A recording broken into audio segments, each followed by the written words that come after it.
Hey everyone, welcome back to the Fantasy Pros Football Podcast. I'm Bobby Sylvester, joined as always by Mike Tagliere, and today we've got a great guest on. It's Jeff Ratcliffe of Pro Football Focus. He also does TV for CBS Sports Net and is an award-winning host on Sirius XM. Jeff's on Twitter at Jeff Ratcliffe, his name. I'm at Bobby Fantasy Pro, and Tags is at Mike Tagliere NFL. Jeff, thanks for coming to the show. How's it going? It's going very well. I'm excited. I feel like this year it was different for me because I was much more into NBA, right? So that totally changed my off season. I was into NBA until June, and which is awesome. I'm happy about that, but not much downtime. Mid-August now, ready to roll, and football's here in 23 days or something like that, 22 days. It's rapidly approaching.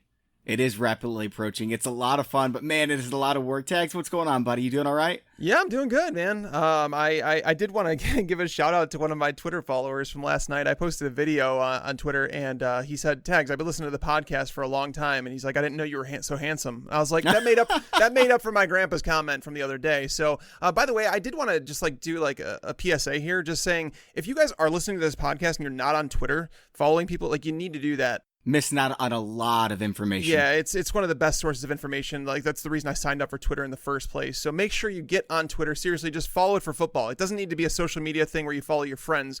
Get on there, follow myself, follow Jeff, follow Bobby, and literally you will be more in the know. You find out when we post articles, you find out when podcasts go up, you find out news as things are happening on game day before anybody else. Your league mates will wonder, how did you know before it went to the TV?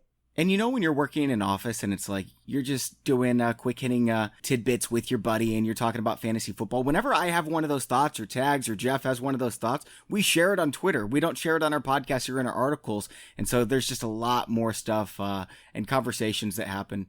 Twitter's a lot of fun as long as you stay out of the dark areas of Twitter. Some people are just really big jerks, right, guys? That's every bit of social media, though.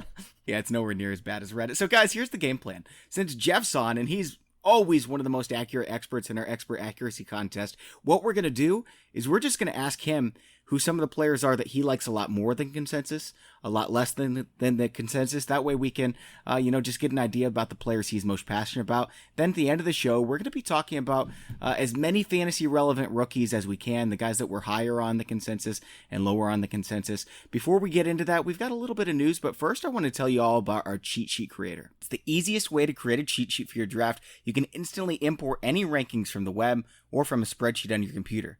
You can also combine multiple expert cheat sheets into one consensus cheat sheet. So you can pick your favorite experts, combine them all together, and then you've got a team of experts whispering in your ear telling you who to draft. Premium members will be able to customize rankings through a simple drag and drop interface, create player tiers with the click of a button, and import and edit player notes.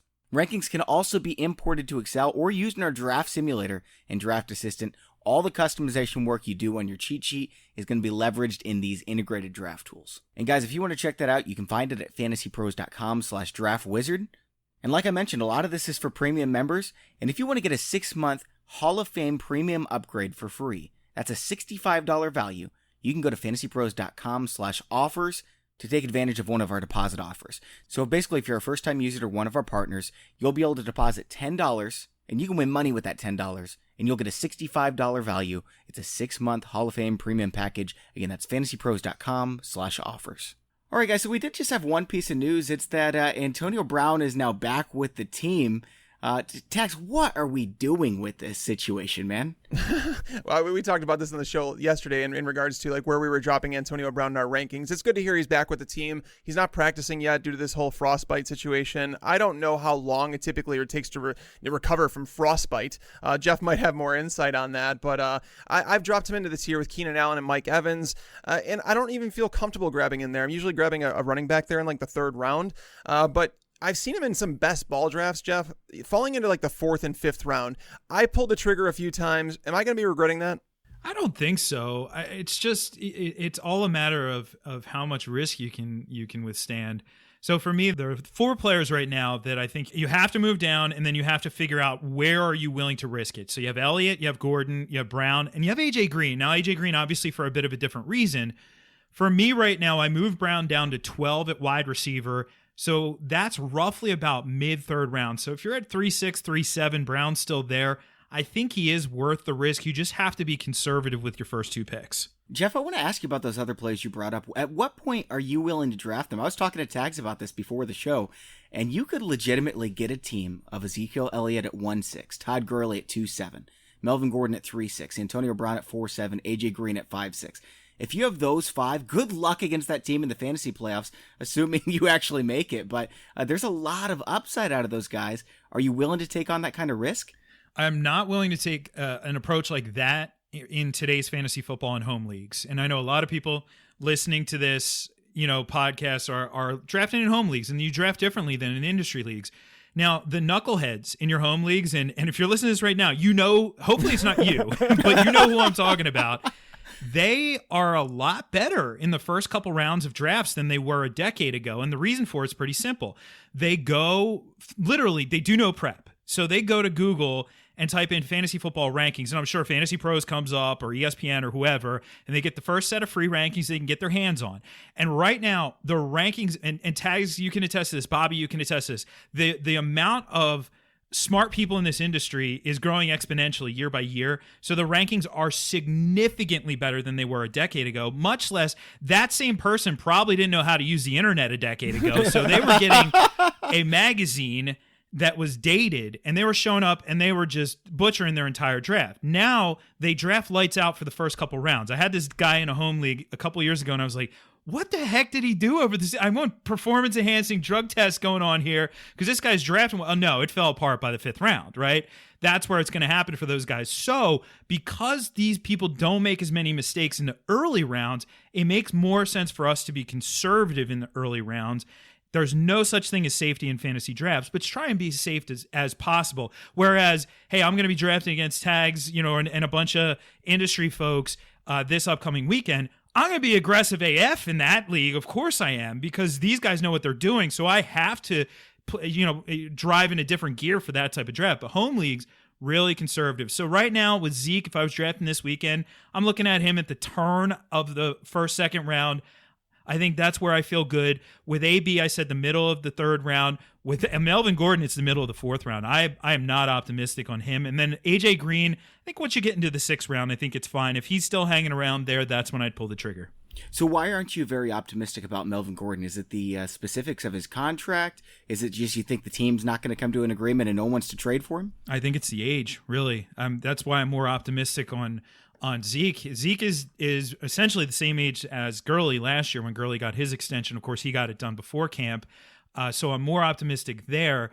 Whereas you're talking about a 26-year-old running back, and we just saw, now granted, he was on a franchise tag, so it was a little bit different, but a 26-year-old running back literally sit out the entire season, which nobody thought could have happened. So where there's smoke, there's potentially fire. It's super risky. Of course, in the 4th round, though, if you played it safe for 3 rounds, then yes, swing for the fences with Melvin Gordon if he's there. But earlier than that, you could be sacrificing, a really quality value in that area trying to swing for the fences. Tags, Le'Veon Bell thought that he was actually going to get a contract. Like, hey, I'm going to hold out, and they're going to realize they have to pay me. And it didn't work out. I'm wondering if Melvin Gordon looks at this and says, okay, I'm going to do as much as I can, but there's no way I'm going to get screwed like Le'Veon Bell did by his agent. Well, it's a different scenario too, right? Where it's like Le'Veon Bell was franchise tagged, and they tagged him again, and it's like he wanted to be paid like a wide receiver, and his numbers backed up the fact that he was playing as a receiver, running back, whatever. So the numbers he wanted were astronomical. I'm kind of confused by the whole situation because the Chargers, this is the same front office that, they paid a 1st round pick for Melvin Gordon. But again, they already offered him $10 million. That's a ton. I mean, if it's per year, if it's guaranteed, I don't know what they're actually offering him. We could hear tidbits, but running backs are screwed into the way that the contracts are set up today. Like, they come into the league, they're able to be used right away. And it's not like a learning curve like wide receiver where it's like their second contract is going to be their best years. Running back, their best years are like legitimately when they come into the league. And Melvin Gordon, he may have already used all those up, and unfortunately he's on just the wrong side of this contract talk. I think those are all really good points, guys. So, all right, Jeff, now before we get to your first running back, I wanted to tell you all about NFL Game Pass. Only with NFL Game Pass can you get every out-of-market preseason game live. And with the preseason underway, you can start now with NFL Game Pass. You can get a first look at all the rookies and all the players on new teams. It's all the action, all the football you can handle, all in one place. And you guys know me, I'm most excited to watch Mike Boone this preseason. He's just crazy when he has the ball in his hands, and I really want him to get an opportunity. It's probably not going to happen behind Dalvin Cook and Alexander Madison, but hopefully, they'll cut him or trade him, and he'll go to a team where he'll get an opportunity. I love watching Mike Boone play. And with NFL Game Pass, I can watch Mike Boone live in the preseason. And if I miss him, I can replay after it's aired. Whoever you want to watch this preseason, you'll need NFL Game Pass to do so if you're out of market. How's Kyler Murray going to look in this up-paced Cliff Kingsbury offense?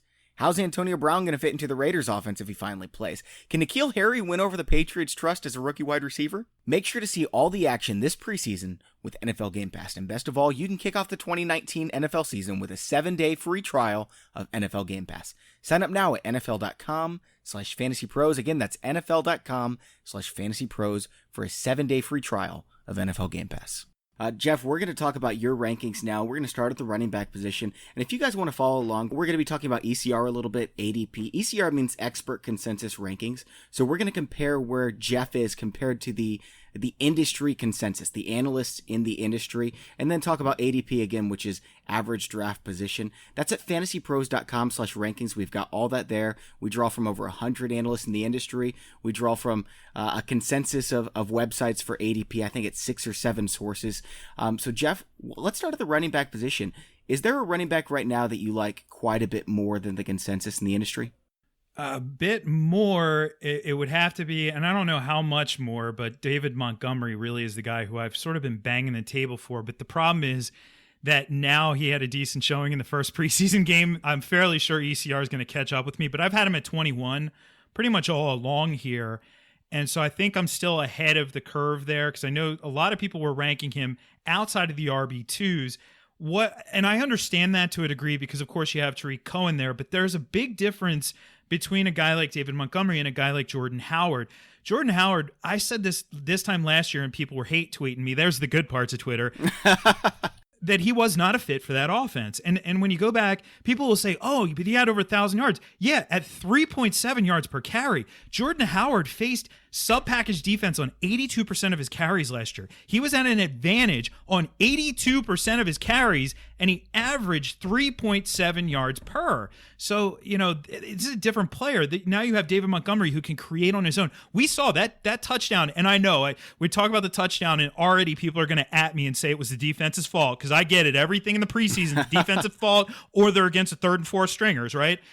But he had a sick jump cut before the line of scrimmage when he got the handoff. It was a sick jump cut. Like, he is super elusive. 99 forced missed tackles last season, led the nation in that category. The one downside is that, yes, Cohen is going to get his in the passing game, but Montgomery's going to get more than what Howard got last year. So I love if I'm going running back heavy, I love it if I can get David Montgomery as my 3rd running back so he could be my flex. I have actually had that work out a couple times. I love him this year. I think he's a breakout star in the making, just not a full true 3-down guy. I'm wondering who's going to reach more for David Montgomery. Is it going to be you or Brad Evans this weekend? Because we are all going to be drafting together, and Evans is like, he's banging that drum on David Montgomery. Now, let me play devil's advocate for a second. David Montgomery was my favorite running back coming out of the draft. I love the player. I love his skill set, and I do think that he can fit in this offense very well. He's a better pass catcher, obviously, than Jordan Howard was. But my concern is that his ADP is going to get to the point where it's almost too expensive because you do have Mike Davis there. Mike Davis is a competent football player. I'd say he's actually above average, who hasn't really had the opportunity to highlight what he can do. He plays well on 3rd down. He's listed ahead of Montgomery in the depth chart right now. Again, Montgomery is going to be the starter here. I think that he is going to be the running back. And if he walks in that Jordan Howard role, he's going to be a top 20 running back hands down. I would rank him in the top 20. But are you concerned about Mike Davis stealing touches? I'm actually not. I think that the other point you brought up is the more concerning thing. Where does his ADP go to? We saw him sort of settle out right before the preseason game in the mid-4th round. And now we have a series of drafts at PFF. So we have a gazillion part-timers who help out with all the data collection stuff, not the fantasy team, but the other team at PFF. So we're doing basically a Scott Fishbowl sized league. And we're getting all this information. And David Montgomery in most of the drafts is going in the 3rd round. Wow. So to me, that and we haven't seen ADP settle out yet. I think that when we get to the 24th, when we get to the 31st, those two big draft weekends there, or the Labor Day weekend, we're going to see, his ADP in the third round, I think, ultimately settled out. And that, to me, that's where I'm not willing to take him. I want to take him in the fourth. So I actually won't reach for him, believe it or not. Brad can certainly reach. And when Brad reaches, what he's doing is making a mistake, because he's going to let value fall to me. That's a great way to put it. I've been moving David Montgomery up my rankings as well. I mean, how can you not? I remember just a couple weeks ago, he was RB 30. I'm looking at it right now. RB 24 in terms of ECR, ADP running back 23. And I want to ask you, you've got him at 21. So do you have him ranked over somebody like Josh Jacobs? Derrick Henry? Yeah. No, I'm actually higher on Derrick Henry than a lot of other people. And no, Josh Jacobs is at 20. So I have him ahead of, let's see, Chris Carson, who would be ahead of him on ECR. I have him ahead of Mark Ingram. And that's a ceiling floor issue for me. Yeah. Carson, I mean, we heard Pete Carroll talking about Carson being in on passing downs. Pete Carroll, the Kumbaya coach, sometimes he says stuff and actually means it. Other times he's just total coach speak. So I'll believe it when I see it. Now, if Carson go out and get 250 carries and 40 catches, whoa, like we're way underestimating Chris Carson. But I think he's fair where he is, and part of that ADP is that people are buying into Rashad Penny. Ingram is interesting, but, not a ton of upside. So I have him ahead of those guys. I don't know if there's anybody else here. Oh, Sony Michel. I'm curious why ECR is so high on Sony Michel. I have him a lot further down. So I think those are the guys. It's my fault. It's my fault, Sony Michel. So I and Chris Carson, I've got them right now as my RBs 15 and 16. Sony Michel obviously didn't catch any passes last year. They say they're working on that, but what I'm excited about is he played 16 games last year, including the playoffs, 1,267 rushing yards, 12 touchdowns. Nobody else in football did both those things in 16 games. He's a very good runner. It's a very good offense for him to be a part of. Yeah, I'm worried about Damian Harris because they drafted him. They spent draft capital on him, and they held him back in the first preseason game. But they're saying right now Sony Michel's the clear starter, and he was good last year, so why not? I mean, for me, it's the knee, and teams can tell you something, vocally at the podium, and then they will tell a different story when they make their draft picks. And prioritizing running back on day 2, that could be something with his knee. It also could be the fact that the Patriots are going uber run heavy this year, because they already started down that path last year. They could be right there with the Seahawks and the Ravens in terms of rushing attempts. Yeah, I'm with that. Now, so Jeff, I really want to dig into this for a minute just because I think it's an important debate, because Sony Michel, while there are concerns about his knee, he's obviously part of that Patriots offense. He looked fantastic in the postseason. If they're going to start using him in the passing game, it's raising that ceiling. I have Sony Michel over Derrick Henry. Why is it that you're okay with Henry, though? Like, in terms of, like, this is a guy that over the course of his entire, college career and pro career, he's never seen 30 targets in a season. Like, he's just not that guy. I know they're talking about it, but with Deion Lewis there, I don't think that they leave Deion Lewis in the bench when they're in passing downs. I don't disagree. I don't think that there's much to Derrick Henry as a pass catcher whatsoever, but the thing about it is, if something's happened before, the likelihood of it happening again is higher than if it never happened in the first place. There's a little philosophy for you. And so Derrick Henry showed us in December last year that he doesn't have to catch a lot of passes to be an elite fantasy running back in PPR. So the question is, do you actually give your enormous human being of a running back a full workload and run him into the ground this year, or do you do what you did for the first 12 games last year and not do that? We saw a dramatic difference between Henry late in the season and early in the season, and he was being used in the red zone all along, which I like that. But if you tell me right now, again, this is another one of those scenarios, could we get Derrick Henry 280 to 300 carries? Then we are underestimating him. So that's why I'm willing to take a shot on him. I think that the value of pass catching for some of these guys may be a bit overstated, and I don't think it's as important as sometimes we make it out to be. I think it was game script dependent last year, and that's what concerns me about Henry, is just because I think the Titans are a fine football team, and we've seen them in the playoffs a couple times in the previous years. But I'm looking at Indianapolis. I think they're better. We're looking at Houston. I think they're better. Jacksonville, it's pretty close between them and Tennessee. Tennessee could feasibly finish 4th in this division. Now, does the game script concern you at all with Henry? I mean, overall, I agree. I think he's going to finish as a top 20, probably 15 running back. But week to week, I'm just not sure he's going to be as consistent as some of the others. And the same thing goes for Marlon Mack. Yeah, consistency is tough to come by in fantasy football. That's the unfortunate thing. And there's no denying that the game script is going to be a problem at times. And if it wasn't, then I would be even higher on him. But Sure. it's just the bang for the buck factor that I'm trying to get with a guy in that range. And what's interesting too, I don't know if you guys have found this, but you get these draft pockets, these sweet spots, and for some reason, when I'm looking at Derrick Henry, the value at wide receiver just looks so much more appealing. So in that range of the draft, I'm almost never drafting him. All right, Jeff, let's go to a later round running back. Is there someone you've been adding to your bench as a backup running back that you're really fond of? Austin Eckler. That's the low-hanging fruit right there. And it's not that late. He's going in that same range as Miles Sanders, too, would be the other guy that I'd be looking at. I don't like to draft running backs in the late round. So after you get past round 10, it's such a crapshoot. I find that almost every year I'm cutting those guys so quickly, within the first 4 weeks of the season. So it's almost a wasted pick there. I'd rather take shots at wide receiver, of course, draft and late round quarterback as well. So Austin Eckler last year, hey, when you had Melvin Gordon banged up, fortunately we had 4 games of that, because that's the other knock on Melvin Gordon is he can't stay healthy, especially later in the season. We saw that Austin Eckler and Jackson were out there, but Eckler was dominating on passing downs. He was almost the exclusive passing down back. And when you break down the carries, it was 65-35. So it's not like he's going to get 90% of the carries, but still, I'll take 65-35 any day of the week with what he can add in the passing game as well.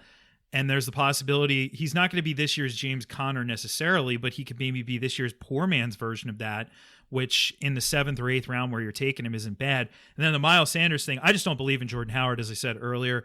He wasn't a good fit in the Bears offense. And, the Eagles run the exact same offense. So I don't think it's going to go that much better this year for Jordan Howard. Miles Sanders might take a little bit of time, but by the time we get to November, especially December, I think it's going to be Sanders' show. I would love if they used Miles Sanders. I just don't know what Doug Peterson's going to do. I look at Jordan Howard. Is there really much of a difference between him and Josh Adams? I mean, they're both just bruisers. Jordan Howard is a more complete NFL player, but in terms of what he can give to a fantasy team, if he's on the field, they're running the ball. And it's not like he's going to break a run or anything. So I'm not very excited about Jordan Howard. But, here's my one problem with Austin Eckler. I love the upside, obviously, if the Chargers do end up needing to use him, and they do use him. But when I watch Justin Jackson, I get really excited. Now, Jeff, you guys watch a ton of film at PFF. What do you guys think about Justin Jackson? Does he concern you at all? In terms of eating into Austin Eckler, no, I'm not concerned. But what I like about him is that in week 15, he was an every down guy because Austin Eckler was hurt in week 15. So no Gordon, no Eckler. He was the every down guy. And I don't think there's really anybody else on that depth chart who would, threaten for that. So you all of a sudden it's a weird, you have this like secondary handcuff situation with Jackson this year that is really interesting. I don't think he's going to compete with Eckler necessarily, though. So, any hope of that, I don't really have it. I think Eckler's going to be the guy if Gordon isn't on this roster or is still holding out or whatever happens. Now, real quick, Jeff, before we move on to like wide receiver, Austin Eckler, would you draft someone like him or someone like a Royce Freeman? Eckler. I would draft Eckler. I think Freeman is interesting for a number of reasons. Another guy who I got hate tweeted over. So that's always fun, Twitter. But, hey, he had the run in the preseason, but it was a gigantic hole. Anybody could have ran through it. So it's always really encouraging when I get hate tweeted and I look at the guy's profile and it's like every single thing that he says is a hate message to someone. And I don't know. It's really easy to not take it personal when that's the case. And they have 7 followers, and I just wonder whose burners they are. That's my question always, because it's somebody's burner. Somebody's sitting there just stewing over something and just taking it out on you, Sure. But either way, yeah, I like Royce Freeman. I have them like really, that's like a huge tier right in that range because there's other guys going there too. That's the area where I'm more comfortable with Darrell Henderson. I don't think Darrell Henderson should be going in the 6th round, more 7th, 8th round. Latavius Murray in that range, Rashad Penny in that range. Yeah. And then you have other guys who I wouldn't be looking at who are going to go in that range, like Lamar Miller. Not a lot of upside with Miller. Duke Johnson now complicating things. So I'd rather go with the younger upside guys. Besides Miller, is there another running back that you're fading at ADP? Like you're not going to touch him unless they fall a round or two? I don't know. Miller's been the guy for me. he's like my poster for fade at ADP. I mean, I guess like Jordan Howard we talked about, he would be one. Oh, LaShawn McCoy is another one. Yeah. You know, and his ADP is completely reasonable, but I don't have confidence that he's actually going to be on that roster.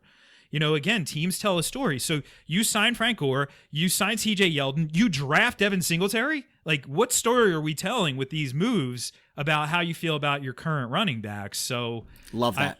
I can't really trust him. Then again, though, like, you know, people have said, well, what if LaShawn McCoy goes to Tampa? All right, well, maybe we have to reevaluate then if that happened. But right now on the Bills, I just can't get behind him. And like I said, it's reasonable where he's going. I just don't want any piece of him, though. All right, guys, we're going to go wide receiver here in just a second. But first, I want to tell you a little bit about draft. So, guys, I know the feeling. You're sitting here waiting for your draft, and you're just kind of bored. You want to get into fantasy football. Well, fantasy football fans, listen up. You want to join the biggest NFL season-long tournament ever? Of course you do. If you love fantasy football, and we know you do, then you need to enter the $3.5 million Best Ball Championship on draft. You can do it right now. That's right. $3.5 million in real money. It is freaking huge. And here's how Best Ball works. It's season-long, but with no management. You just set it and forget it. Once you're done drafting, that's it. No trades, no waiver wire. You don't even have to set your lineup. Your best players get automatically started, and you'll get your best score every week, guaranteed. There's no salary caps. You play in a real live snake draft, just like the ones you play with your friends in a season-long league. There's no better place to play, and you can draft a team anytime you want. Leagues start every couple minutes. You can join one right now. Just do a draft, and you could be a millionaire 16 weeks later. It doesn't get any easier than that, guys. Join me on Draft today. Download the app anytime. Just search Draft in the app or Play Store and join a game in minutes. Or play right from your computer on draft.com, wherever you want. For a limited time only, you can get a free entry into this Best Ball Championship when you make your first deposit. But you have to use my promo code. It's FantasyPros, all one word. That's right, a free shot at $1 million just by using the promo code FantasyPros when you make your first deposit on Draft. Just search Draft in the app or Play Store or go to draft.com and come play free with promo code FantasyPros. Okay, Jeff, so over at wide receiver, we're going to do the same kind of thing. Who is a guy that you're higher on than the industry and you've been getting a lot of shares of? I have to say Alshon Jeffery. All right. Is one of those guys. And again, I'm not that much higher than consensus on Alshon, but it's a sort of connect the dots type thing with me and Alshon Jeffery. Last year, you know, he was obviously banged up during the course of the season. He didn't play the entire season, but he still managed a solid fantasy finish on the year. I mean, he was number 25 PPR wide receiver in the data we have at PFF, despite missing 3 games. That's not bad. Yeah. 22 the season before. It's not great, but it's not bad either. And then, of course, getting Carson Wentz back out there. Alshon was one of the most heavily targeted receivers in the red zone, in the end zone in particular, in 2017. Those numbers regressed last year, but if we see some positive regression this year, there's a lot of upside with him. He's not the number one target, but he's the number one wide receiver in what looks like it's going to be one of the more potent offenses in the NFL. And you can get him dirt cheap. People just want to run away from him. And by the way, that the whole argument, like, he drops passes, like, all right, if your league gives you minus points for dropping passes, like, you get minus 5 points for dropping passes. All right, cool. Drop, you know, but he only had 5 drops last year. It sometimes we have to separate being a fan and being a fantasy player. And there's a big difference between those two. And I think sometimes people's fan lens clouds their vision for some of these players. And here's the thing with these injury-prone guys. Like, Alshon Jeffery's had a lot of soft tissue injuries in his past, but if he doesn't play, you plug someone in. It's not like he's one of these guys where you play him and he just bums you out. Whenever he plays, he's a solid asset. Now, I'm looking at ECR right now. He's wide receiver 24.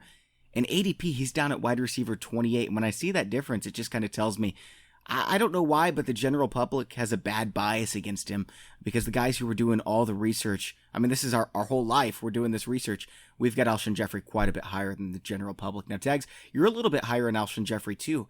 How high do you have him? Are you taking him over guys like Cooper Kupp, Kenny Golladay? He's right in that tier, in the exact same tier. Honestly, I have him right there at as my wide receiver 20. Okay. I would take him over some of the upcoming guys like a Mike Williams or a Calvin Ridley, because I know he's the number one there in terms of like the wide receiver. I know they have Zach Ertz there, but Deshaun Jackson, people are going to be worried about that, but I'm not one of them. I think Deshaun Jackson's better for real life football in terms of what he brings to the offense and in terms of how the defense has to approach him. Alshon Jeffery is going to see some more one-on-one coverage than he typically would. Again, he's been a top 30 receiver each of the last 2 years, despite dealing with some injuries, despite playing with a backup quarterback half the time. Alshon Jeffery's just safe. He's not a sexy pick, and that's why people are passing on him. But I do like Alshon an awful lot. So you're a big Calvin Ridley guy. You're taking Alshon over Calvin? Yeah, I would. I just feel like it's safer in terms of like I know the target floor, and Ridley, you know, as good as he was last year. I mean, I did like him coming into the league as a player. He's not going to produce that efficiently, you know, and it's going to be tough for him to see more than like 100 targets with, you know, Julio and Mohamed Sanu there. Is there a deeper wide receiver, maybe someone you could put on your bench, see breaking out, Jeff, that you've got a lot of shares of? Well, real quick, though, because you mentioned these guys, and I think this is important. Okay. So ECR, 20, 22, 23. Those are 3 guys who scored 10 touchdowns last year. Tyler Lockett, Calvin Ridley, Mike Williams. And of those 3, the only one who I think can replicate, and 10 touchdowns is a freaking lot. It is. Yes. Is Mike Williams because of his use in the red zone. Lockett's longer touchdowns, minimal volume. You know, to do that on under 60 catches is almost unheard of. Ridley's was explosive early, and then he regressed as we expected. And even with Williams, I look at him ranked at 23, and I'm thinking, wow, that's high for ECR. I have him at 28, and I thought I was reasonably high on him. That is pretty high. So I just wanted to point that out. But deeper guys, as you get down the list, I think if you guess right, or if you decide right, maybe I should say, on the number 2 in Pittsburgh, you're going to do quite well this year. And I know a lot of people looked at James Washington's performance and got all excited about it, but Dante Moncrief is still in the mix, and I've actually been getting more shares of him than James Washington right now. We forget last year he was in fantasy purgatory with Blake Bortles down there in Jacksonville, and then in his time in Indianapolis, even though he couldn't stay healthy, there were stretches where he had a little Chris Carter to his game where all he was doing was scoring touchdowns. He didn't have big numbers, but that's because he didn't stay on the field that much. Put him in that situation with a great opportunity to see targets. And if he emerges as that number 2, like I said, if you guess right, easily going to outplay where you're drafting him. Whoever that guy is could potentially be knocking on wide receiver 3 territory, just given the amount of targets that are available in that offense. Now, here's a quick question for you, Jeff. Are you against the strategy that you draft both of them? Like, because James Washington's falling. He's falling outside the top 50 wide receivers now. Moncrief's around that same territory. Are you okay drafting both of them and getting the wide receiver 3 of them? I think you could get away with that. It's not typically a strategy that I like to use, but I mean, you have to be aggressive in the middle and later rounds. Like I said earlier, you should be conservative in the early rounds in your home league drafts, but you have to be aggressive in those middle and late rounds, because ultimately, and this is the pitfall of like the fantasy world and why I often prefer rankings over projections. People simply assume that the two are synonymous, but rankings are averages. And right, think about it, if you draft averages, you are going to draft an average team, right? And that's not what we want to do. So sometimes you do have to take a swing for the fences. It isn't a strategy. I don't think I've ever really deployed something like that, but I wouldn't be opposed to it with the knowledge that either like if Washington completely like flamed out or Moncrief flamed out, that I could drop them, or that, you know, hey, I got the guy in case you know, something happens injury wise or whatever. Not that I handcuff wide receivers, but at least, you know, you have that in the back of your mind for some solace there. You know, this is really interesting. Dante Moncrief is another one of these guys, Jeff. ECR 47, ADP 55. And James Washington's the exact opposite, 55 and 47. Tags, it sounds like you're on Moncrief as well. I have them literally like within 3 spots of each other in the same tier. That like I'm with Jeff here. It's like if you guess correctly, I just don't know which one it's going to be, and it's very possible that it's kind of both, because if they go 3 wide and they slide Juju into the slot, you know, like where he's been really good throughout his career, it's possible that they kind of like alternate in performance. But knowing that James Washington was out there in the second quarter, I'm tending to think it's Moncrief right now, but, you know, I think Washington had a good enough performance to where they actually have to think about, like, wait, should we get Washington out there? Because Roethlisberger and Tomlin have said nothing but good things about James Washington in practice. Unfortunately, when you see a player out there like him, like Dante Pettis, in the second quarter of the first preseason game, it doesn't give you the warm feelings inside that you want, but we know that the upside's there. Now, Tags, I like Moncrief, maybe not quite as much as Jeff, but I don't have any shares of him because this is Anthony Miller range. Do you have any shares of Moncrief, or you just drafted Miller all over the place? I have Miller. I have Miller a lot higher than him. I believe that there's a potential breakout for Anthony Miller. Looking closer and closer to Allen Robinson. I've been moving Robinson down because I like Miller so much. Well, the lack of separation for Allen Robinson. I like Robinson as a player, but obviously worrying about Trubisky a little bit here in the reports that he's not doing so hot in camp, and Robinson's going to face top tier cornerbacks because Taylor Gabriel's not going to do that. And then you have Anthony Miller, who's just dominated the slot snaps, and he's going to see. And Trubisky loves slot receivers. Anthony Miller's also been a guy that, even going back to Memphis, where he was really, really good in the red zone, and he just continues to find himself open there. Jeff, are you high on Anthony Miller? Do you think it's possible we're looking at like a top 36 wide receiver at year's end?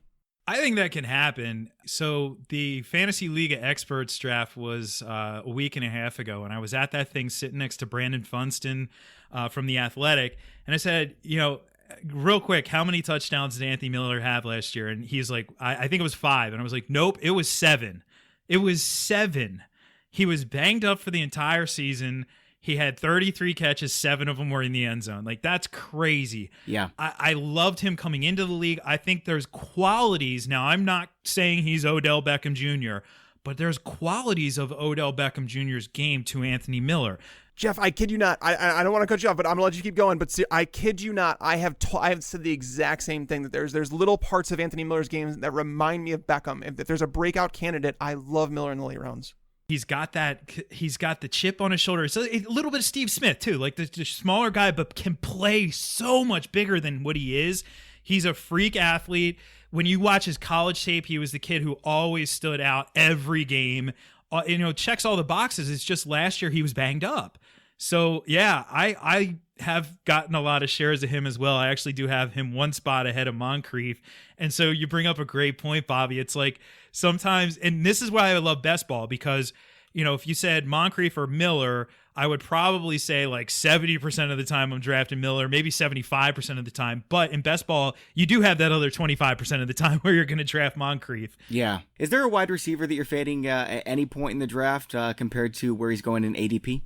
Well, I think there's a bunch of guys that you can potentially look to fade, in terms of, some of the earlier guys.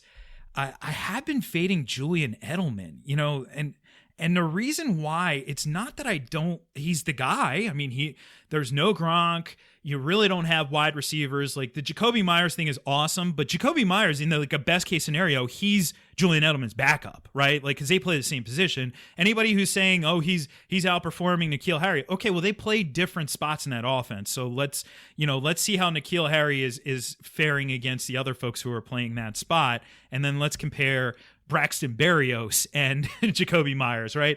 But anyway, like Edelman, the concern that I have, because last season was great, he's 33, and it sometimes happens quickly. Like, ask everybody, what was it, the 2016 version of Jordy Nelson, if they saw that he was going to fall off a cliff in 2017 and be almost unstartable for most of 2018 for fantasy.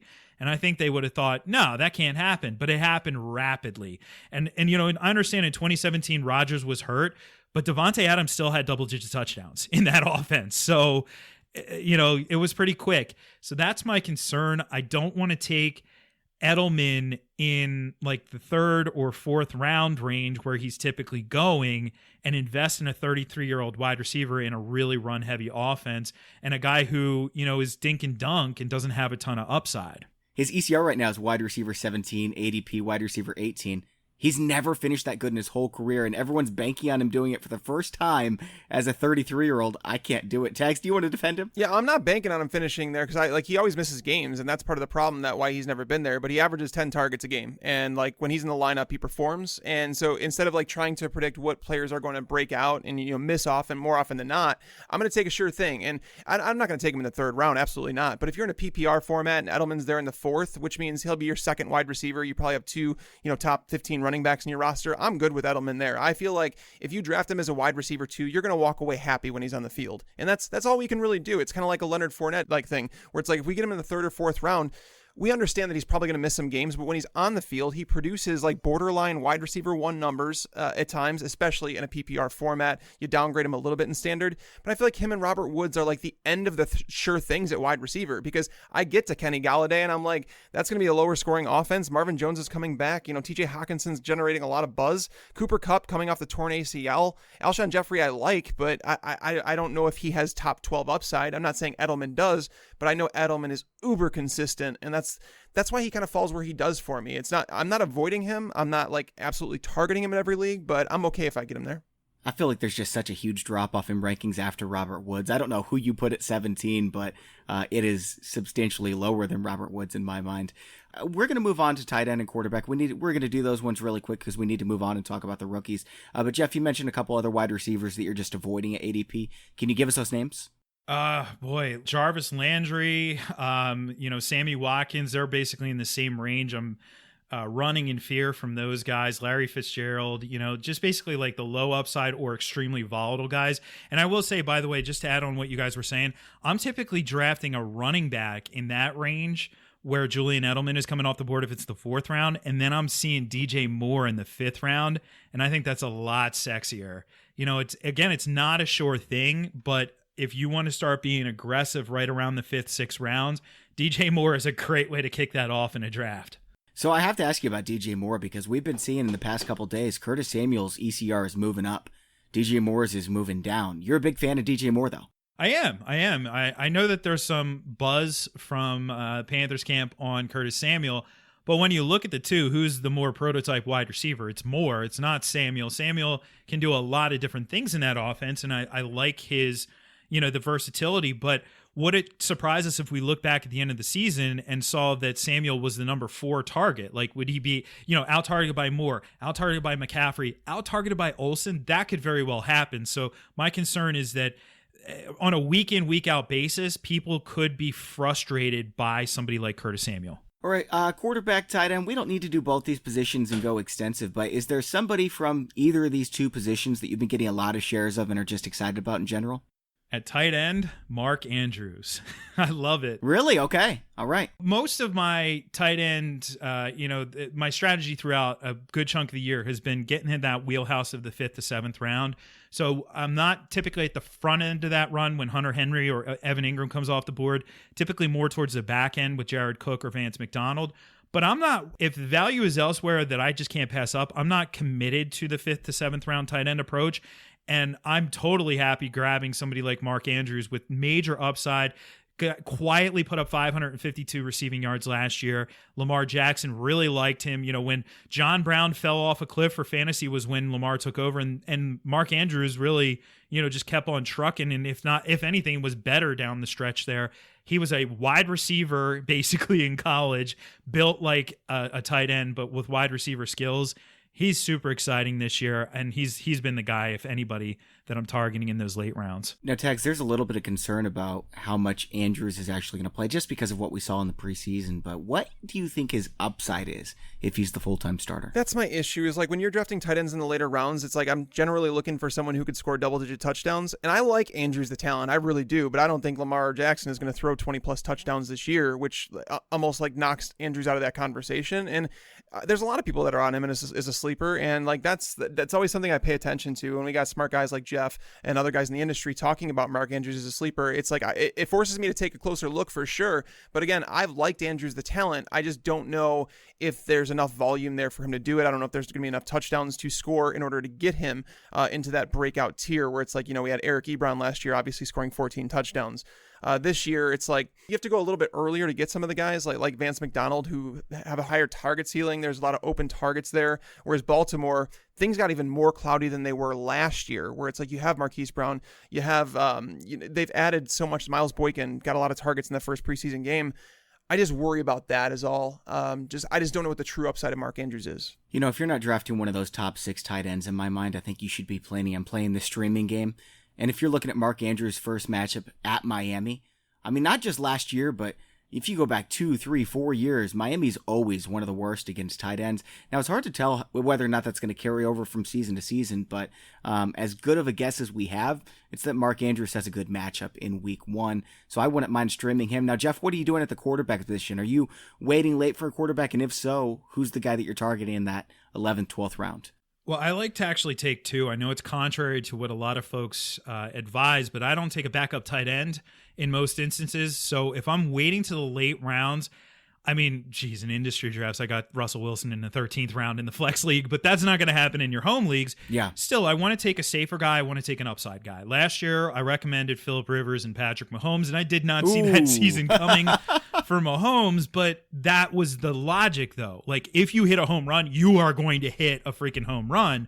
So this year, I mean, you can get safer guys, Tom Brady, Phillip Rivers, Kirk Cousins. Yeah. Why are we down on Kirk Cousins when he had basically a career year last year? He was QB 12 again last year, 4th straight year. First season with 30 touchdown passes, and he looked good in that first drive as well. And I love that they're passing at the 1-yard line. Like, give me more of that.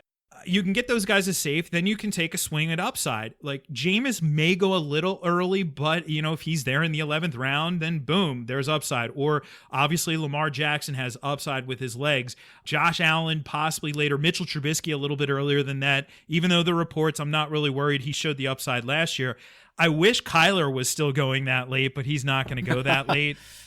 So that's typically the approach, is those guys. And if I was going to really pinpoint it, like, I'm waiting to as long as possible. Even in a 12-team league, I'm waiting as long as possible. And I know that Kirk Cousins is going to be there as my fallback guy. Yeah. And then just one upside guy, Lamar, Trubisky, one of those guys. I've said this before. If I'm going streamer, it's Dak Prescott. But if I'm drafting 2 quarterbacks, and Jameis Winston's going a little too high for me now. I don't know why he keeps rising. I love Jameis Winston. He's just going too high. Oh, I know why he keeps rising. That's where he belongs, because of math. That's true, but I'm waiting on quarterback a little bit longer than Jameis is going. If I'm going 2 quarterbacks, you named them. Kirk Cousins and Mitch Trubisky. You killed it. Yeah, they're 19 and 20 in ADP right now. Yeah, I've got them 11 and 13 on my board. Tex, how high do you have Trubisky? I am at 12. As Jeff mentioned, he showed the upside last year. I'm doing a sleepers article right now in terms of, like, players you can get outside the top 120 that present, like, potential, top 5 upside, and Trubisky absolutely does. Like, Bobby, you mentioned on the show about a 3-week stretch. There was a 4-week stretch last year where Trubisky scored as many fantasy points. There's only been 4 quarterbacks in history who scored more fantasy points than him during those 4 weeks, and they were all legitimate, like, top tier fantasy quarterbacks. Not to saying Trubisky's going to be there, but that's the upside that Jeff's talking about, that you aim. It's like, if you hit it, awesome. If you miss, you didn't spend any draft equity to get him anyways. All right, guys, let's move on over and talk about some rookies. First, let's talk about one of the sponsors of today's show, Bombas. Guys, when I was in school, the really cool thing was Pokemon cards. Everybody was trading these and trying to collect the coolest ones. I wasn't cool enough to do the Pokemon thing, but you were cool if you had it. And you weren't if you didn't, so I guess that tells you about me, right? Now it's Bombas socks that bring out all the envy on the schoolyard, which really isn't all that surprising because they're the most comfortable kids' socks ever. They're colorful, literally bursting with color. They even have a little colorful bee on them. And comfortable, they're so comfortable they're designed with several comfort innovations that help make them feel better than any other kid's sock ever made. So send your kids back to school with the socks that keep them comfy, colorful, and ready to take on the school year. And since Bombas donates a pair of socks for every pair purchased, you should get some yourself too. Guys, seriously, since I ordered my Bombas, I've been wearing them every single day. I'm not joking when I talk about how comfortable it is. Folks, I really don't like socks, but with my Bombas, I feel even more comfortable than when I'm barefoot. I ordered the men's performance running ankle socks, and they've got this like ventilation system built into the socks. I'm not even kidding, you guys have to check it out for yourselves. And if you want to, visit bombas.com/fantasypros. Again, that's all one word, and get 20% off your first purchase. That's Bombas, BOMBAS.com/fantasypros for 20% off your first purchase. Bombas.com/fantasypros. All right, so moving on over to rookies. This is not a very good rookie class. Typically, we've got one of these running backs going in the first, round or two. The first running back off the board right now is Josh Jacobs. Then we've got David Montgomery, who's quickly catching him. Miles Sanders is moving up the board. Jeff, you already mentioned David Montgomery as someone you like. How do you feel about Josh Jacobs? I actually have him one spot ahead of Montgomery, and the reason for that is there's less of a path or less of a barrier for him to a 3-down role. We know he's a good pass catcher. He showed that at Alabama, and he's a decent runner between the tackles. And when you compare it, you have Tariq Cohen. Well, Jalen Richard is not Tariq Cohen in Oakland, and there's really nobody who's going to challenge him in early down situations. So I think he's in a good spot. But of course, when you look at the Oakland Raiders schedule, the Oakland Raiders schedule is not pretty to start the season. So they start the season with the Denver Broncos in week 1. That's a pretty good run defense right there. Then in week 3, they get the Minnesota Vikings. That's a pretty good run defense right there. And then in week 5, they get the Chicago Bears. So there could be some Josh Jacobs owners and then by the way, they're buys in week 6. So by the time we get to week 6, they could be freaking out over Josh Jacobs and panicking.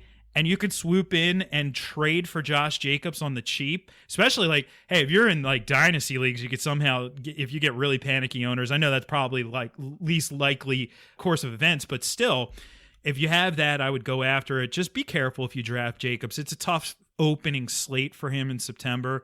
But again, with rookies, we always have to be patient. That's a really good call. Now, there's a couple other running backs that are being drafted later. You mentioned Darrell Henderson. Yeah, I agree. I would wait until the 7th or 8th round if I'm going to draft Henderson. He's got plenty of upside, of course, and I think he's going to be fairly reliable just based on how much they're saying they're going to cut down on Todd Gurley's workload. He's going to be used on third downs quite a bit. So he can be a flex play from week to week, but I'm not spending that kind of equity on him. There was so much buzz on Darrell Henderson that they love him and yada yada, and now all of a sudden everything is going down. It's going south, and it's now everybody likes Malcolm Brown. It kind of goes back to what we kind of thought all along. Jeff, how do you feel about that backfield? Is Darrell Henderson someone that you would draft? Me personally, I think he belongs outside the top 8 rounds. If you get him in the 9th or 10th, that's fine, but I'm not aiming to draft him. Well, I think the key comp is that Chris Thompson comp, and anybody who's owned Chris Thompson, remember a couple seasons ago he started out really hot. And people just expected that to literally continue. He's a passing down back, though. So passing down backs, yes, any given week, they could go nuts. They could go bonkers and be a top 5 fantasy running back. And then the next week, they could be outside the top 40, top 50. It just depends on game script with those types of guys. So that is concerning about Henderson. I agree there's upside, but I'm not as convinced as I was maybe in May that he's Todd Gurley's handcuff, especially just given their offseason, their offseason move with Brown matching the offer sheet was pretty telling, making sure they kept him in the building. I feel like there's 3 others that belong in this tier of rookie running backs with Darrell Henderson. Damian Harris tags, you love him. Justice Hill is one of my guys. I like Damian Harris too. And then Devin Singletary. Are you drafting a couple of these guys or staying away for the most part, Jeff?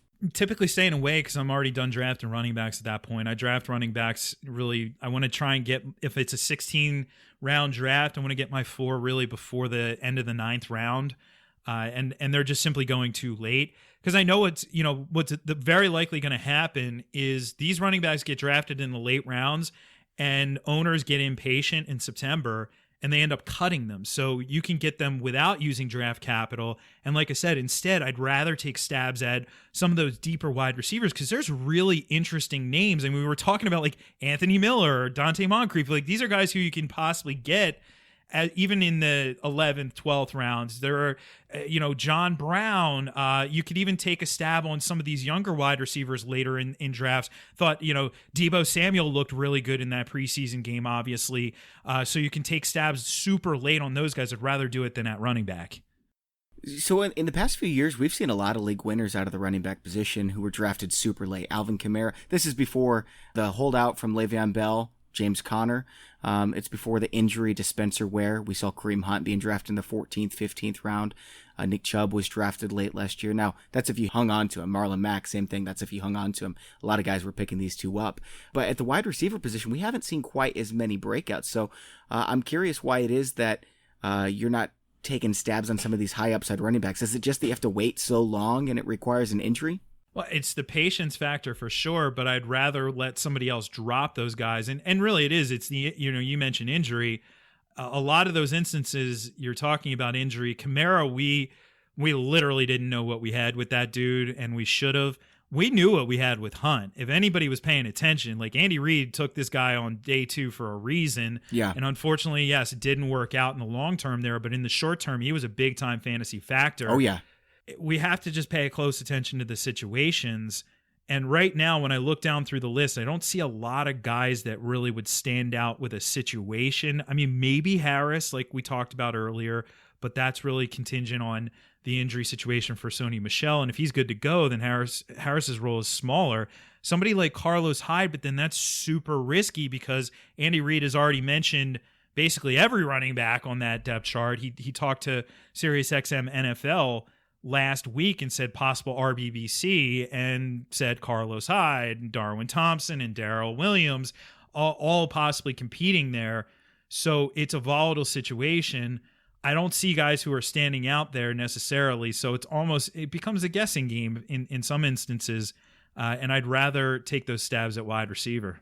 Now, Tags, there's a lot of newer listeners listening at this point. Their fantasy drafts are coming up in the next week or two, so they finally started listening. Why don't you tell them why you're such a big fan of getting a lot of shares of Damian Harris? Yeah, I mean, obviously, Jeff talked at the beginning of the show about Sony Michel, the concern that he's had 2 procedures on his knee over the past 12 months, the fact that the Patriots did spend a day 2 pick on Damian Harris. But the reason I like Harris so much is that even the player profile I wrote on him before he was drafted by the Patriots, I said he's a guy that's going to make some coach really happy. He does everything you ask him for. He's going to get what's blocked. He doesn't make many mistakes. He gets downhill in a hurry. It's like, if Belichick loved LeGarrette Blount, he's going to love Damian Harris. So Damian Harris, to know that they held him out in that first preseason game is very telling because it's like they've reportedly had some issues in the goal line, the entire offense, when it comes to running the ball. So a lot of people thought that Damian Harris would get some play in that game, just like to try and work out some of those kinks, but he didn't play a single snap. So Damian Harris is obviously of value to them.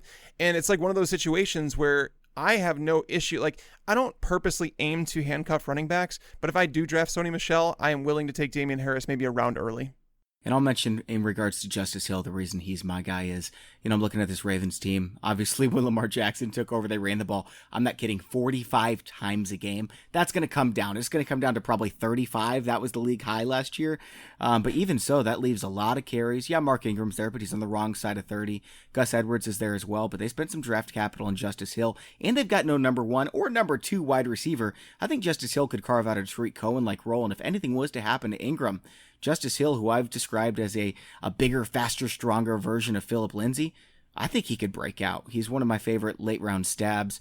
Now, this third group of running backs, these guys aren't really being drafted, but they're guys to at least keep an eye on waiver wire speed dial, especially what happens with Ezekiel Elliott, because Tony Pollard right now, they're saying is the backup. The Cowboys are raving about him. I think it's coach speak.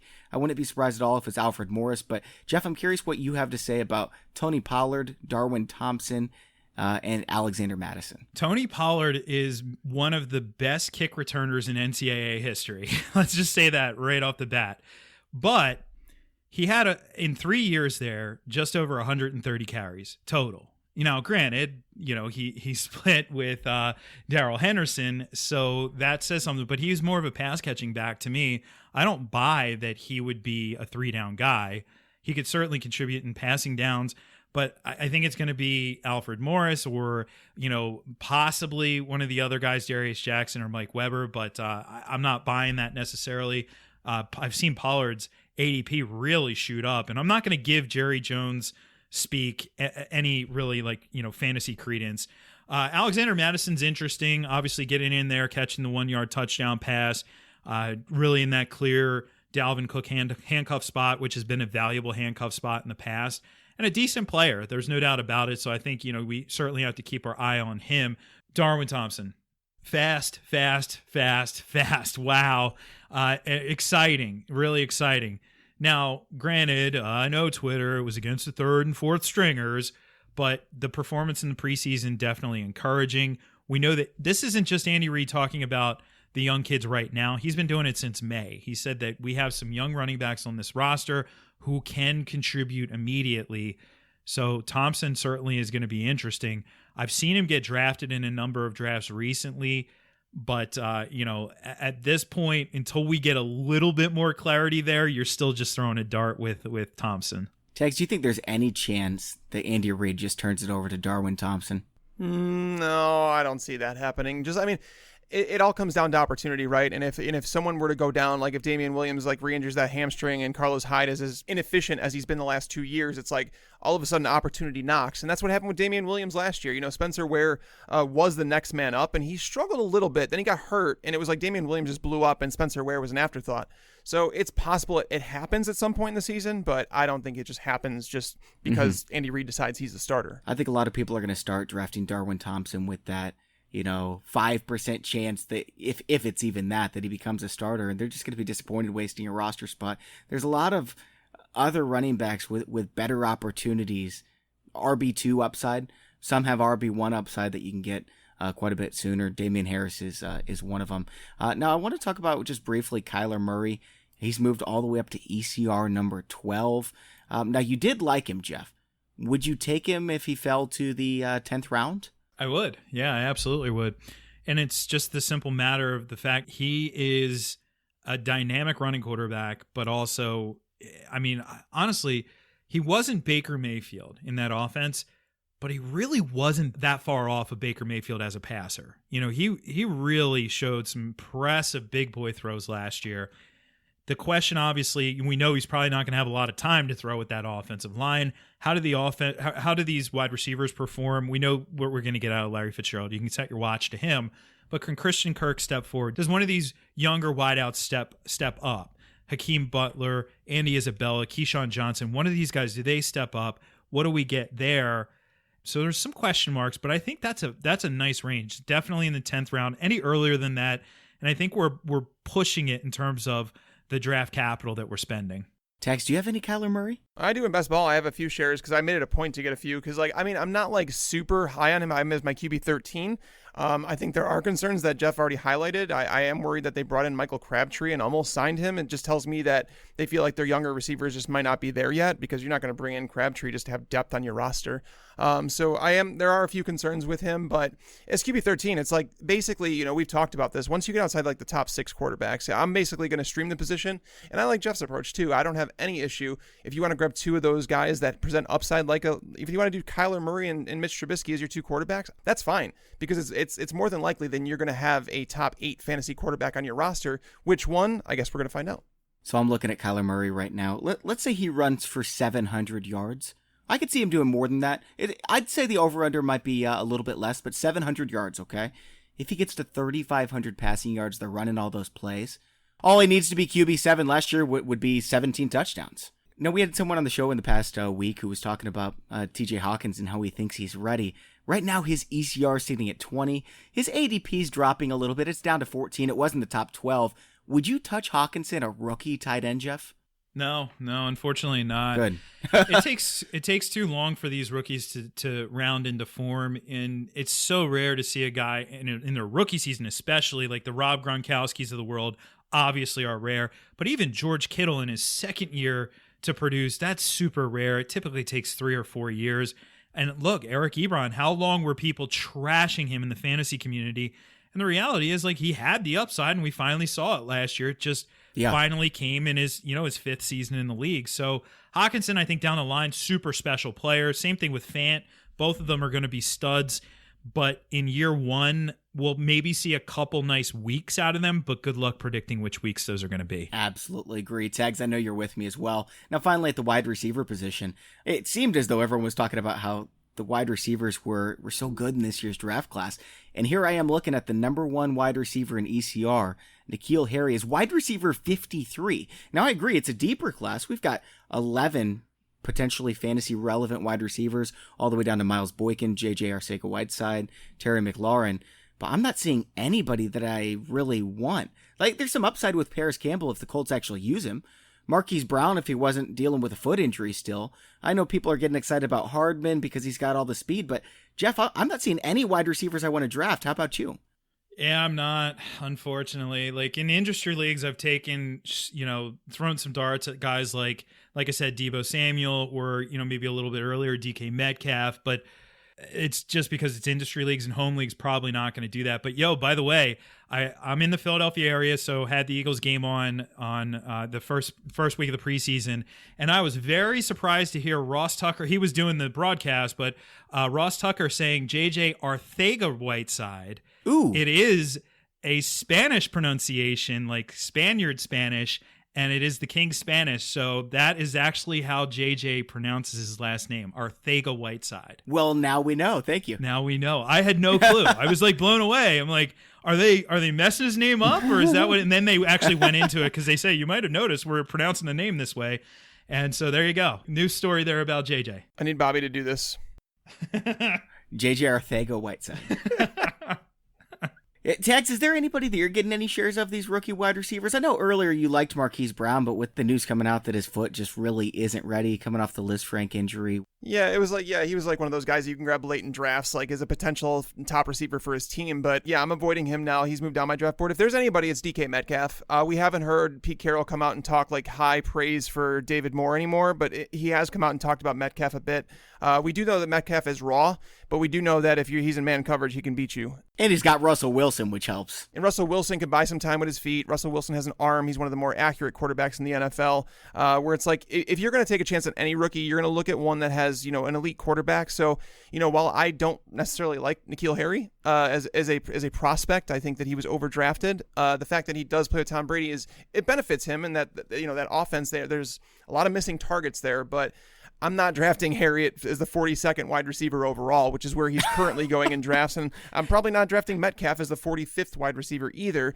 But those would be the two that I would even consider. Can we all agree not to draft N'Keal Harry as your wide receiver 4? Jeffrey, with us? I am with you. I will sign off on that one for sure. I wanted to ask you about one more player before we end the show here. It's another rookie. It's Andy Isabella. Right now, his ECR is wide receiver 79. I mean, he graded out really well, too. No doubt about it. But yeah, last year, Andy Isabella's fantasy points were like off the charts. Really, he's undersized. There's no doubt about that. But when you run 4.3, it doesn't really necessarily matter. I think he is going to be a long-term productive pro. The problem is he plays the same position as Larry Fitzgerald, right? He plays the slot. So it may take some time. That's why I actually think Hakeem Butler might be the better bet on that out of those three rookie wideouts for initial production, but not even that much because really Christian Kirk, I think this is the year where he takes that step forward. But Isabella, not only is it that he's a good athlete, really good football player, he's a cool guy. I actually had him on my Sirius XM show. Oh, cool. And he was just such a great interview. Sometimes those interviews aren't the best. And he's told a story about how he doesn't really play fantasy, but he had a buddy who was playing fantasy and he kept giving his buddy $50 to play the league for him. And his buddy kept losing, I'm air quoting, losing the league for him.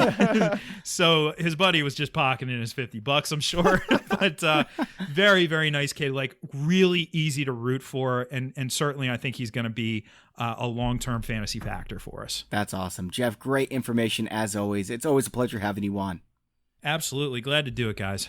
All right, and thanks to the sponsors of today's show, Bombas. You can get 20% off your first purchase of the most comfortable socks ever. Visit bombas.com/fantasypros. Again, that's all one word, and get 20% off your first purchase.